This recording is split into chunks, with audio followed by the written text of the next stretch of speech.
Kejadian 27 ayat 15 hingga 16. Kemudian Ribka mengambil pakaian yang indah kepunyaan Esau, anak sulungnya, pakaian yang disimpannya di rumah.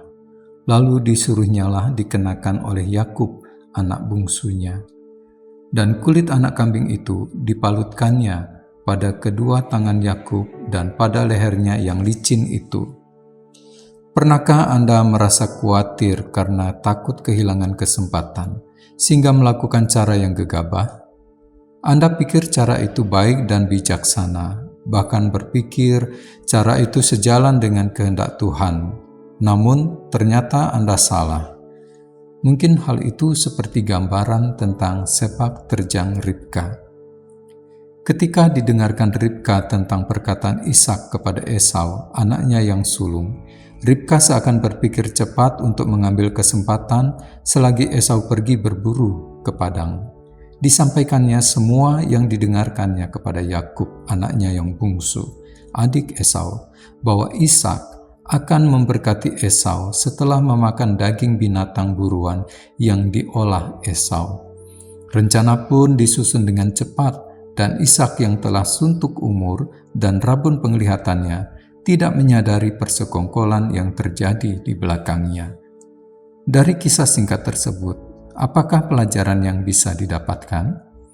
Ishak dan Ribka tentu salah dalam cara memberikan perhatian dan perlakuan kepada anak-anak mereka, Esau dan Yakub. Ishak jelas lebih menyayangi Esau, sementara Ribka lebih menyayangi Yakub.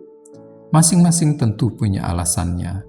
Namun, apapun itu alasannya, cara mengasuh seperti itu jelas tidak benar karena beberapa alasan. Pertama, berpotensi merusak relasi antar anak. Dari kisah selanjutnya, Alkitab menyaksikan bagaimana akhirnya kemarahan dan dendam hadir merusak hubungan persaudaraan Esau dan Yakub. Saudara, janganlah rusak hubungan anak-anak dengan cara mengasuh yang salah. Anda yang Tuhan karuniakan anak di tengah-tengah rumah tanggamu, sayangi mereka dengan kasih yang sama. Perlakukanlah mereka secara adil.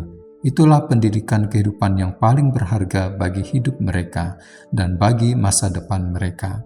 Biarlah mereka melihat dan merasakan wibawa Kristus melalui dirimu. Ingat bahwa nilai-nilai yang mereka dapatkan itu juga akan mereka maknai dalam pertemanan mereka di luar. Alasan yang kedua, tidak sesuai kehendak Allah. Ribka jelas-jelas mengetahui janji Allah bagi Yakub anaknya. Namun kekhawatiran Ribka telah membuatnya menempuh satu cara yang salah hanya karena tak mau kehilangan kesempatan meraih janji Allah. Saudara, janganlah kekhawatiranmu bagi masa depan anak membuatmu mengabaikan untuk mencari kehendak Tuhan, sehingga engkau salah menempuh cara dan tidak memuliakan Tuhan. Jangan gegabah, lakukanlah bagianmu, kasihi mereka tanpa pilih kasih, dan perlakukanlah dengan adil, serta ajarlah mereka, dan berikan pendidikan bagi anak-anakmu dengan takut akan Tuhan. Percayakanlah masa depan anakmu kepada Tuhan, bagi kemuliaan Tuhan. Mari kita berdoa. Ya Allah, tuntunlah saya untuk dapat menuntun anak-anak berjalan dalam rencana-Mu, karena mereka adalah milik-Mu. Ajarlah saya melakukan tugas saya atas dasar kasih dan keadilan-Mu, agar mereka juga hidup di dalamnya. Demi Kristus Yesus saya berdoa. Amin. Tuhan Yesus memberkati.